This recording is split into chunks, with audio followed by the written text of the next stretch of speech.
요한계시록 7장 4절이 되겠습니다. 내가 인맞은 자의 수를 들으니 이스라엘 자손의 각 지파 중에서 인맞은 자들이 14만 4천이니. 아멘. 네, 오늘은 영적인 이스라엘. 오늘 본문에 보면 내가 인맞은 자의 수를 들으니 이스라엘 자손의 각 지파 중에서 인맞은 자들이 14만 4천이니. 여기 비밀이 있습니다. 이스라엘은요, 두 가지가 있어요.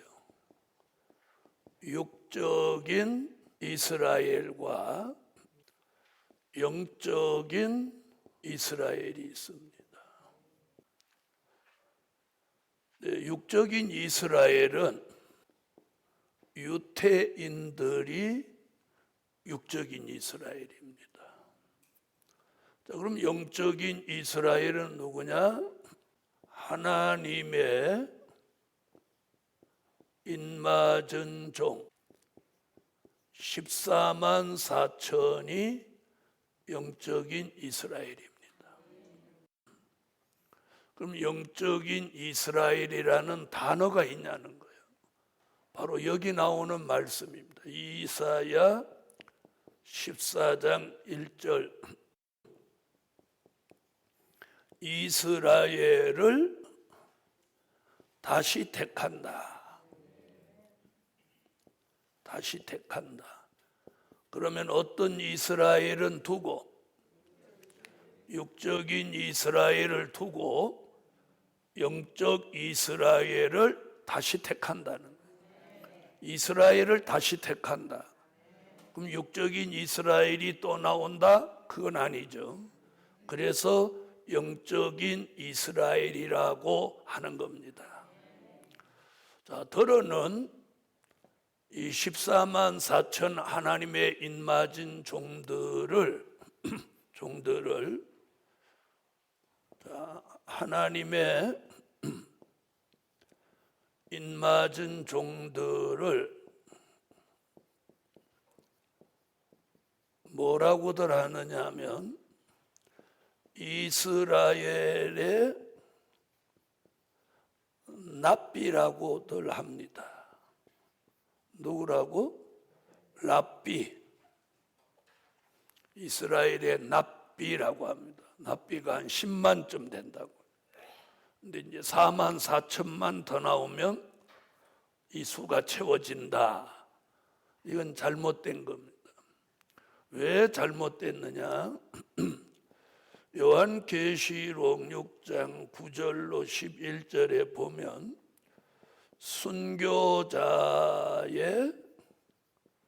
호소 기도 가운데 인맞은 종의 수가 채워진다고 했고, 로마서 11장 25절에 보면 이방인의 충만한 수가 채워진다. 무슨 수? 이방인의 충만한 수가 채워진다. 이 두 곳의 말씀이 어디 와서?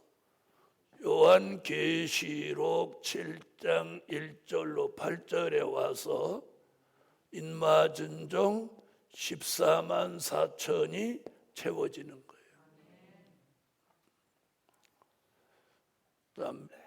며칠 전에도 강의할 때 하나님의 인맞을 종의 자격에서 5가지 자격에서 그 첫 번째가 뭐였느냐면 성령의 인침을 받아야 한다고.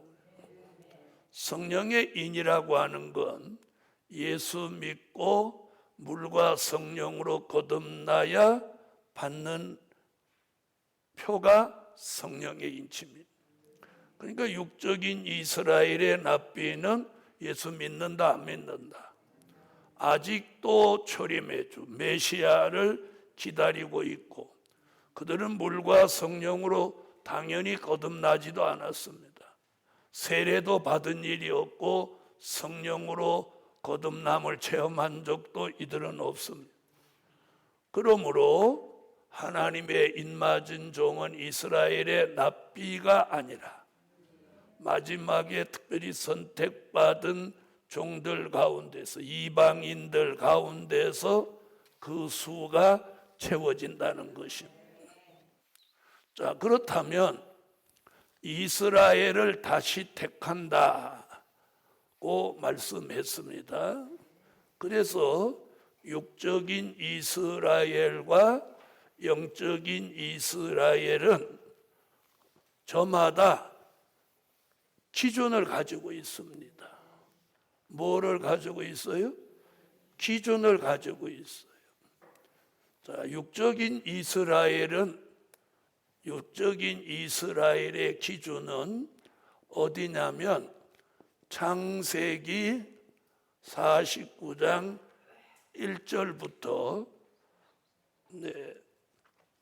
나오는 게 뭐라고? 자, 창세기 49장 여기 한번 와보세요. 창세기 49장 1절부터 28절까지입니다. 창세기 49장 1절부터 몇 절? 28절까지. 자, 여기 보면 자, 무슨 얘기가 나오냐면 야곱이 임종을 앞두고 자기 아들 12명을 쭉 세워놓고, 자, 12아들에게 축복하고 또 장래를 예언해주고 또 때로는 안 좋은 말도 합니다. 거기 보면 그 12아들이 훗날 12지파가 되는 겁니다. 아멘. 그래서 큰아들 루벤은 루벤 지파, 아멘. 제일 막내 아들 베냐민 지파. 이래서 그날 야곱의 앞에 서 있던 12아들이 그 지파의 대표격입니다. 그들의 몸에서 난 소생들이 한 지파를 훗날 이루는 거예요. 이게 육적인 이스라엘의 기준이에요, 기준. 자, 그러면 영적인 이스라엘이 나온다는 얘기는 어디서 했고? 이사야 14장 1절에서 했고, 영적인 이스라엘의 기준은 어디 나오냐? 요한계시록 7장 1절로 8절에 나오는 말씀이 영적인 이스라엘의 기준인 거예요. 아멘. 만약에 계시록 7장 1절로 8절에서 말하는 내용 중에 오늘 4절에 이스라엘 12지파에 인을 친다는 말씀이 육적 이스라엘이라면 이 말을 잘 들어야 돼요. 계시록 7장 1절로 8절과 창세기 49장 1절로 28절이 내용이 같아야 돼요. 맞다고 생각하는 분 아멘. 자, 그러니까 육적인 이스라엘 기준이 여기란 말이에요. 근데 계시록 7장 4절에 나오는 이스라엘도 육적인 이스라엘이라면 여기 나오는 내용과 계시록 7장에 나오는 내용이 똑같아야 됩니다. 그렇죠? 왜? 이게 육적 이스라엘의 기준이니까. 그러면 계시록 7장 1절로 8절에 있는 내용이 여기와 다르다면 이는 육적인 이스라엘이라고 볼 수 있다, 없다? 없다. 그러니까 우리가 성경을 볼 때는 가장 합리적으로 해석할 때는 문자적 해석이에요. 문자적 해석. 그러나 문자적인 해석이 애매하다고 생각할 때는 영적인 해석, 그렇죠? 자, 그리고 그 문자적 해석을 일치한지 맞춰봐야 된다는 거예요. 그럼 이스라엘이라는, 육적인 이스라엘이라는 이 문자와 영적인 이스라엘이라는 이 문자가 같아요. 육적, 영적은 제가 갖다 붙여놓은 거예요. 이해를 돕기 위해서. 그러니까 이걸 제외하면 이 문자는 어떻게? 동일해. 동일할 때는 어떻게 해야 되냐? 내용을 들여다봐야 된다는. 이해하셨어요? 바로 이 이스라엘이라는 이 문자는 똑같지만 창세기 49장에서 말하는 이스라엘과 계시록 7장에서 말하는 이스라엘이 문자대로 똑같다면 그건 두말할 것도 없이 육적인 이스라엘이야. 그러나 내용이 다르다면 영적인 이스라엘로 보아야 하는 거예요. 또 더구나 이사야 14장 1절에서 뭐라고 얘기하죠? 이스라엘을 다시 택한다. 이스라엘 사람 대선지자 이사야가 이스라엘을 다시 택한다 라고 말하고 있으니 계시록 7장은 영적인 이스라엘의 기준이라고 제가 이렇게 미리 말씀을 드리고 다음과 같은 증거들을 나열해 보겠습니다. 아멘. 자, 그러려면 이제 육적인 이스라엘은 안 지워야 돼요. 왜? 기준이니까. 자, 요한계시록에 이스라엘 12지파라고 한 여기가 영적 이스라엘에는 증거가 이제 나옵니다. 그 첫째 유다가 장자가 된 것이다. 누가 장자가 됐어요? 유다가 장자가 됐어요. 자, 그러면 창세기 49장, 창세기 49장 1절로 3절을 보면 육적인 이스라엘의 장자는 누구냐면 루벤입니다. 루벤. 자, 창세기 49장 1절로 3절 찾으세요. 자, 찾으셨으면 다 같이 읽어주세요. 야곱이 그 아들들을 불러 이르되 너희는 모이라. 너희의 후일에 당할 일을 내가 너희에게 이르리라. 너희는 모여 들으라. 야곱의 아들들아, 너희 아비 이스라엘에게 들을지어다. 르우벤아, 너는 내 장자요 나의 능력이요 나의 기력의 시작이라. 위강이 초등하고 권능이 탁월하도다마는. 아멘. 자, 보세요. 분명히 누벤이죠. 뭐라고 했어요? 누벤아, 너는 나의 장자요 내 기력의 시작이다. 아멘. 루벤은 장자예요. 자, 그러면 보세요. 그러면 요한계시록 7장 5절에서 계시록 7장에 나오는 이스라엘에서는 누가 장자인지 계시록 7장 5절을 찾으세요.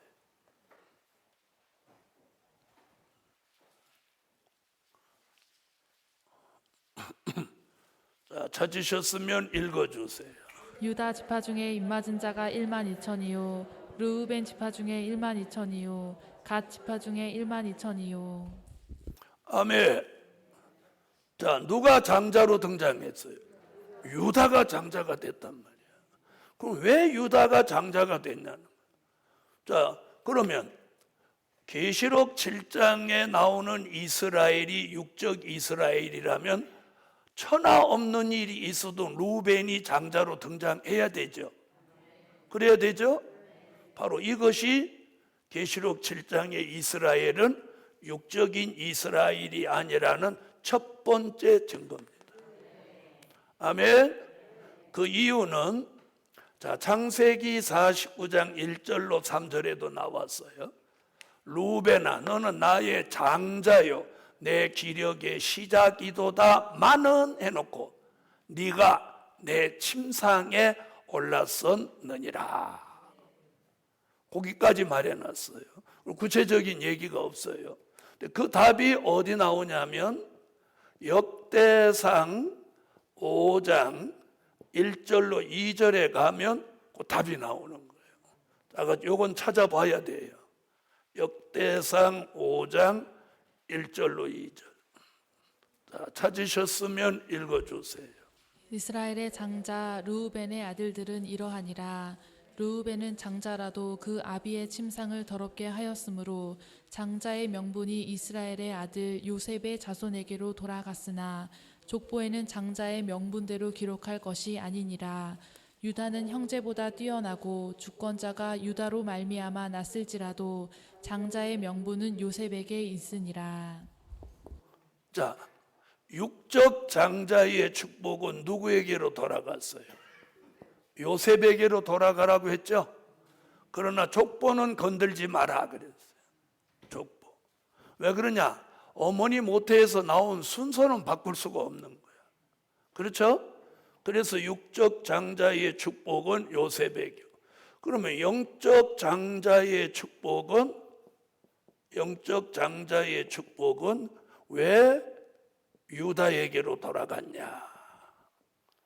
자, 뭐라고 그랬어요? 주권자가 유다로부터 난다. 근데 갑자기 왜 누벤 간통 사건을 말씀하면서 이 주권자 얘기가 나오냐는 거예요.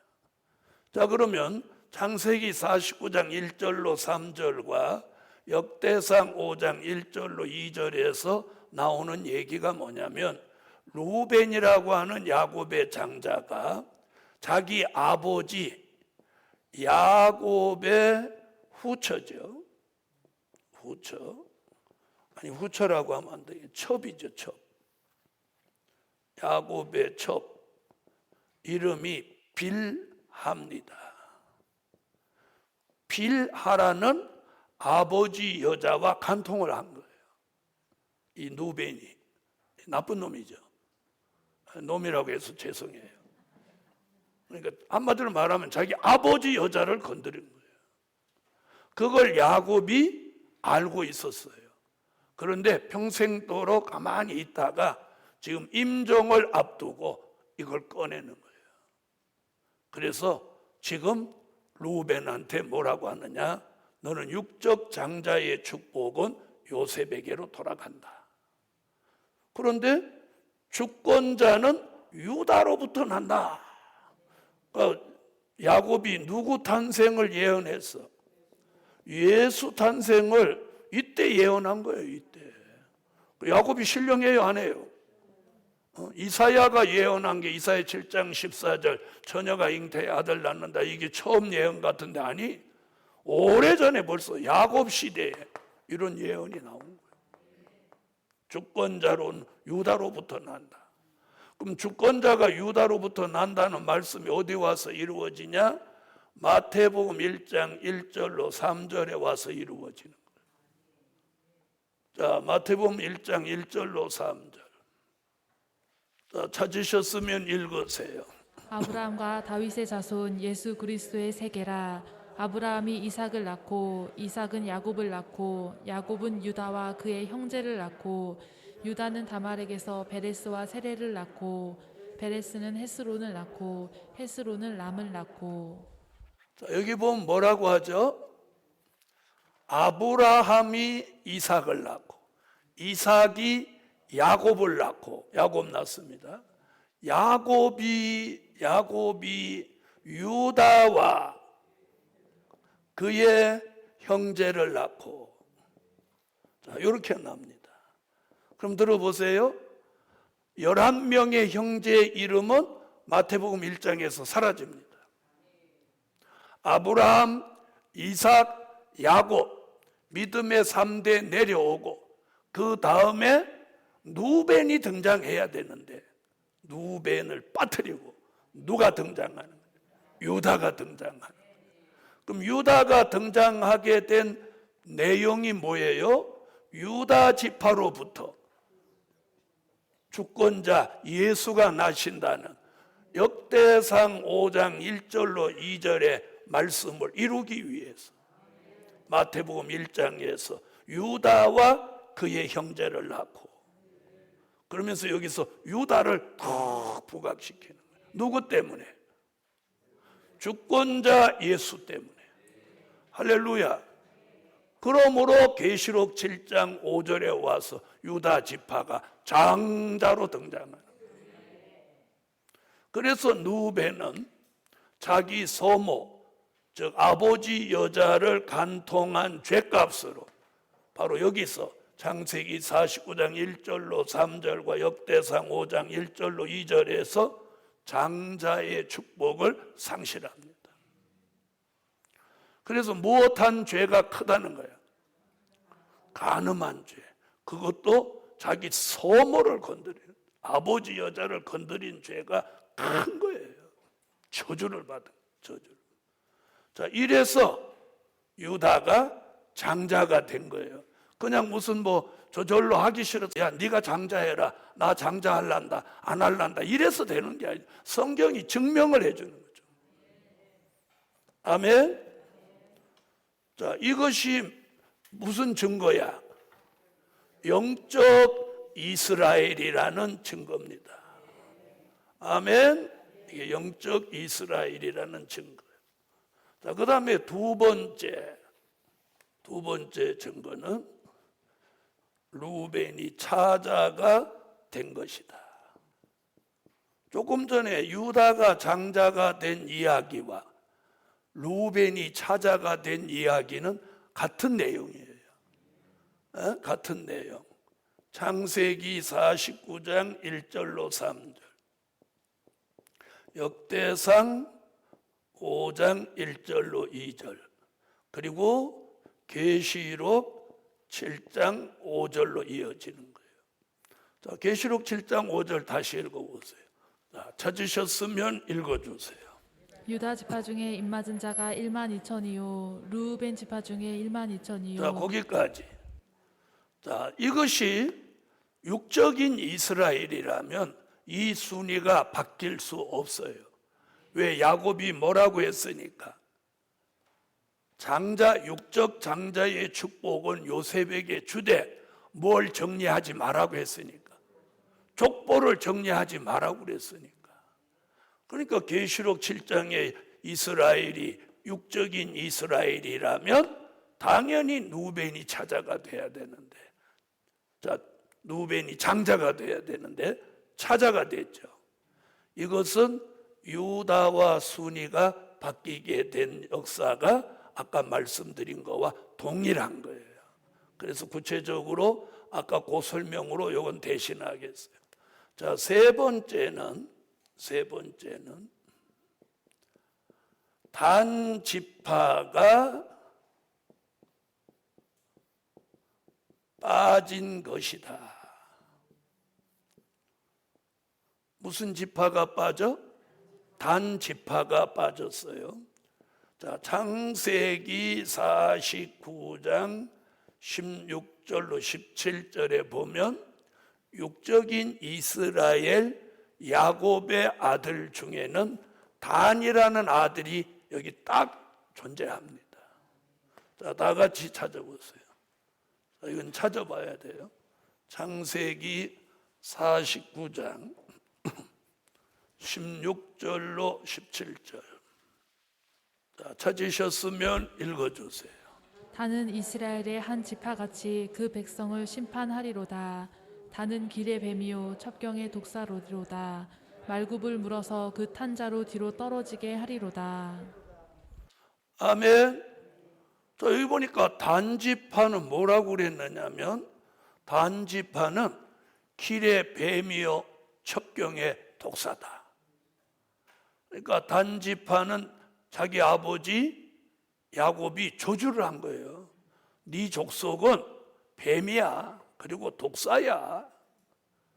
자, 이렇게 했기 때문에 천년왕국 그리스도의 나라에 들어가서 예수님을 모시고 천년 동안 왕노릇할 이 인맞은 종들은 단지파 같이 길에 뱀이요 첩경의 독사인 이들은 들어갈 수 없다는 거예요. 그래서 계시록 7장 5절로 8절을 읽어보면 여기 12지파 어디에도 단지파는 없는 거예요. 자, 다시 계시록 7장 5절로 8절을 찾으시면서 단지파라는 글씨가 나오는지 안 나오는지 한번 읽어주세요. 자, 찾으셨으면 다 같이 읽습니다. 시작. 유다 지파 중에 입맞은 자가 1만 2천이요 르우벤 지파 중에 1만 2천이요 갓 지파 중에 1만 2천이요 아셀 지파 중에 1만 2천이요 납달리 지파 중에 1만 2천이요 므낫세 지파 중에 1만 2천이요 시므온 지파 중에 1만 2천이요 레위 지파 중에 1만 2천이요 이사갈 지파 중에 1만 2천이요 스불론 지파 중에 1만 2천이요 요셉 지파 중에 1만 2천이요 베냐민 지파 중에 입맞은 자가 1만 2천이라. 아멘. 자, 단지파 나오나요, 안 나오나요? 어디도 안 나오죠. 만약에 육적인 이스라엘이면 창세기 49장 16절로 17절 같이 어느 지파가 이 안에 나와야 돼. 단지파가 나와야 돼. 맞나요, 안 맞나요? 자, 그럼 계시록에서 기록하다가 사도 요한이 기도를 하도 많이 해서 기도를 많이 해서 졸다가 빼놨을까요? 에? 그럴 리는 없죠. 자, 졸다가 빼놨으면 11지파가 나와야 되는데 분명 12지파가 있나요, 없나요? 아이고, 읽어보니까 세봤어요, 안 세봤어요? 12지파 나오죠? 자, 그래서 단지파가 빠진 것이 육적 이스라엘이 아닌 영적 이스라엘이라는 증거입니다. 자, 네 번째 증거는 뭐냐? 단지파 대신 므낫세 지파가 들어간 것이다. 자, 요한계시록 7장 6절에 보면 단지파는 없는데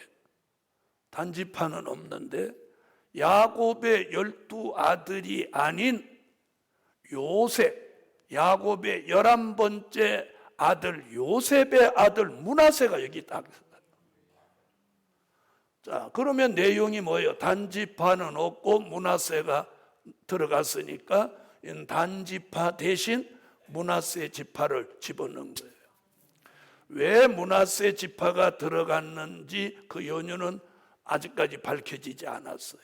다만 단지파 대신 므낫세 지파가 들어갔다면 이게 뭔 얘기냐? 영적 이스라엘이라는 증거다. 육적 이스라엘이라면 천하 없어도, 다시 말하면 야곱의 입장에서 보면 므낫세는 아들이 아니고 손자입니다. 손자가 들어갈 수는 없는 거예요. 이게 영적 이스라엘이기 때문이에요. 자, 계시록 7장 6절. 자, 읽으세요. 아셀 지파 중에 1만 2천이요 납달리 지파 중에 1만 2천이요 므낫세 지파 중에 1만 2천이요. 자, 므낫세 나오죠. 므낫세 지파 중에 1만 2천이요. 자, 유다가 장자가 되고 루벤이 찾아가야 되고 단지파가 빠지고 단지파 대신 므낫세가 들어가고, 이것을 사도 요한이 마음대로 했겠습니까? 요한계시록 1장 1절에 뭐라고 그랬어요? 이건 예수 그리스도의 계시라. 하나님이 그에게 주사 반드시 속히 될 일을 그 종들에게 보이시려고. 자, 그 천사를 보내어 그 종 요한에게 지시하신 것이다. 이건 될 일이에요. 그런데 만약에 이게 육적인 이스라엘이라면 더더욱 될 일의 말씀에는 안 맞는 거죠. 그래서 될 일의 말씀, 영적 이스라엘. 이사야 14장 1절에 이스라엘을 다시 택한다. 이 말씀이 없으면 영적인 이스라엘이라고 주장할 수 있는 근거가 사라지는데, 이사야 14장 1절에 이스라엘을 다시 택한다. 그리고 계시록 7장에 와서 이렇게 이스라엘 12지파가 영적인 이스라엘로 나오는 거예요. 자, 하나 더 있습니다. 5번째. 해 돋는 데서 하나님의 인을 친다. 이게 계시록 7장 1절로 4절입니다. 자, 다 같이 한번 계시록 7장 1절로 4절을 다 같이 찾으십시오. 자, 읽으세요. 이 일 후에 내가 내 천사가 땅 내 모퉁이에 선 것을 보니 땅의 사방에 바람을 붙잡아 바람으로 하여금 땅에나 바다에나 각종 나무에 불지 못하게 하더라. 또 봄에 다른 천사가 살아계신 하나님의 인을 가지고 해 돋는 데로부터 올라와서 땅과 바다를 해롭게 할 권세를 얻은 내 천사를 향하여 큰 소리로 외쳐 가로되 우리가 우리 하나님의 종들의 이마에 인치기까지 땅이나 바다나 나무나 해하지 말라 하더라. 내가 입맞은 자의 수를 들으니 이스라엘 자손의 각 지파 중에서 입맞은 자들이 14만 4천이니. 아멘. 자, 해 돋는 데서 이렇게 나왔어요. 여러분, 할례의 인이나 성령의 인은 인을 치는 장소를 지정해 놓지 않았어요. 그런데 하나님의 인은 해 돋는 데라고 했습니다. 자, 그러면 이 말씀이 중심이 된 육적 이스라엘을 해 돋는 데라고 보는 사람은 없습니다. 다 중동이라고 하죠. 중동. 자, 그렇다면 해 돋는 데라는 말은 이제 다른 성경에서는 뭐라고 하느냐 하면 동방이라는 단어를 씁니다. 자, 이사야 24장 14절로 16절에는 동방은 동방인데 동방 바닷가며 땅끝이다. 그곳에서 여호와를 영화롭게 하는 일이 일어난다. 그럼 해 돋는 데를 다른 쪽으로 설명하면 동방입니다. 동방. 그러니까 이사야 선지는 동방 바닷가 땅끝에서 하나님을 영화롭게 하는 일이 일어난다. 그 다음에 이사야 41장 8절로 15절에서는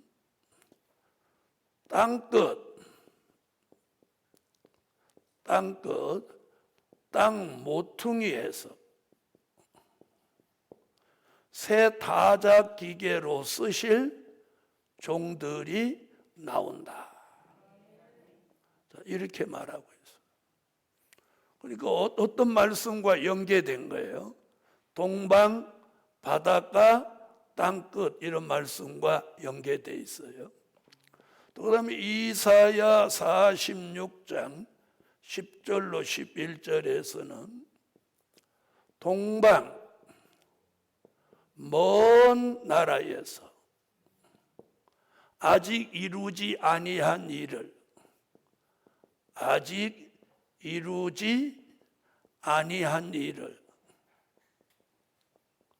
하나님의 모략 가운데 이루러 나온다. 즉 예루살렘에서 볼 때 동방 멀리에 있는 나라. 이게 지금 해 돋는 데라는 말씀과 같은 말씀을 의미하고 있습니다. 아멘. 다니엘서 11장 44절에서는 동방인데 동북에서 소문 나는 역사가 있다. 동북에서 소문 나는 역사가 있다. 자, 그러면 동방은 동남아시아, 동북아시아가 있는데 다니엘은 동북에서 소문 난다. 아멘. 자, 그 다음에 요엘이라고 하는 선지자는 요엘서 2장 20절로 21절에 뭐라고 하느냐면 동해와 서해가 있는 나라에서 여호와가 큰 일을 행하신다. 큰 일을 행하신다. 아멘. 자, 동방 바닷가 땅끝 땅모퉁이에서 새 타자 기계로 쓸 종이 나온다. 동방 멀리에 있는 나라에서 아직 이루지 아니한 일을 하나님의 모략 가운데 이룰 종들이 나온다. 동방은 동방인데 동북에서 큰 소문이 난다. 동방인데 동해와 서해가 있는 나라에서 여호와가 큰 일을 행하신다.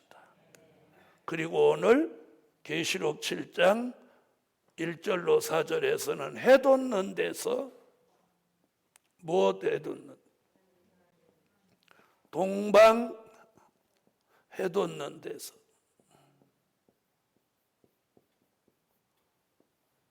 하나님의 인을 치는 역사가 일어난다. 자, 어떤 장소를 지금 마련했다. 그러니까 이 마지막에 하나님의 인을 치는 장소는 바로 여기에 부합해야 되는 거예요. 동방이라는 말은 서방이 아니라는 거예요. 그래서 여기서 동쪽이라고 하면 전 세계 어느 나라도 동쪽은 다 있는 거예요. 그렇죠? 그런데 동쪽에서 인을 친다 이렇게 안 하고 해돋는 데라고 합니다. 그건 무슨 말이에요? 동방. 동방이라고 하는 순간 서방은 아니라는 거예요. 그럼 바닷가 이렇게 하는 순간 내륙은 아니라는 거예요. 자, 여기서 빼놓을 수 없는 게 하나 있는 게 뭐냐? 자, 이사야 41장 1절. 자, 섬들은 내 앞에 잠잠하라.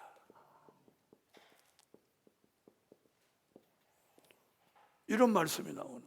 그러니까 바닷가라도 뭐는 아니다. 섬은 아니라는 거예요. 섬들은 내 앞에 잠잠하라. 그러니까 이런 조건이 다 맞아야 되는 거예요. 동방이라야 되고 바닷가라야 되고 또 섬은 아니라야 되고 땅끝이지만 그 땅끝이면서도 모퉁이가 져 있어야 돼. 그 다음에 예루살렘에서 볼 때 정동쪽으로 멀리에 있는 나라야 돼. 그래서 동방에서 볼 때 땅끝이라야 돼. 동방에서 볼 때 동방 멀리에 있는 땅끝이라야 돼. 땅끝. 여기를 지나가면 바다가 나온다 그런 얘기예요. 땅끝이라야 돼.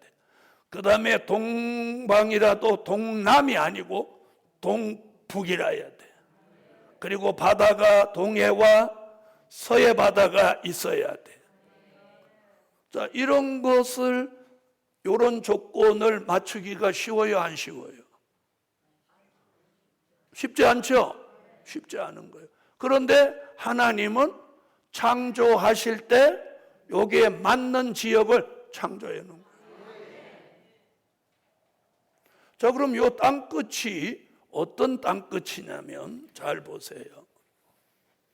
십자가 복음의 종착지예요.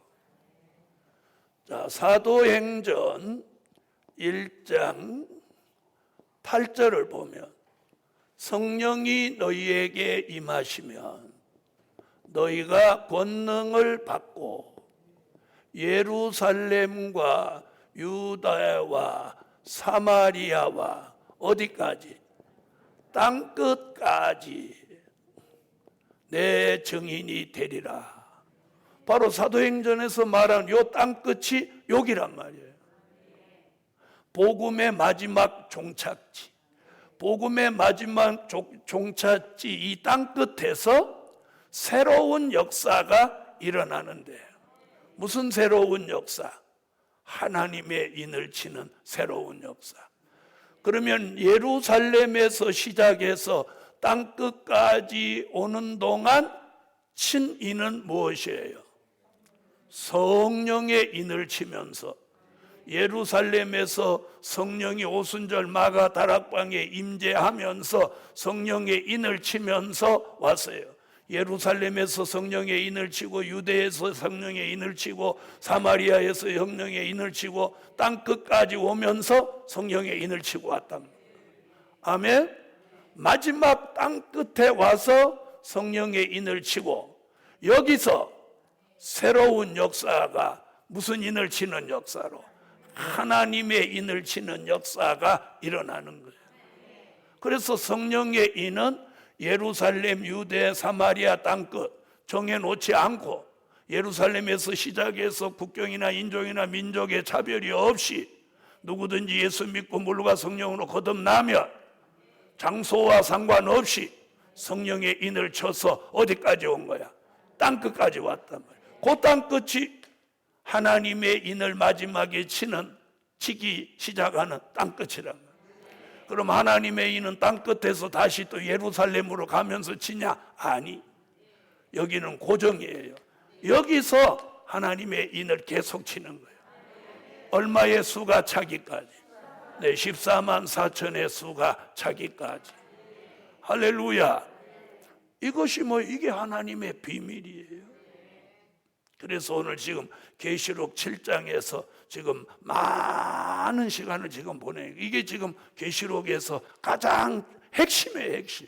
하나님의 인맞은 종이 나오는.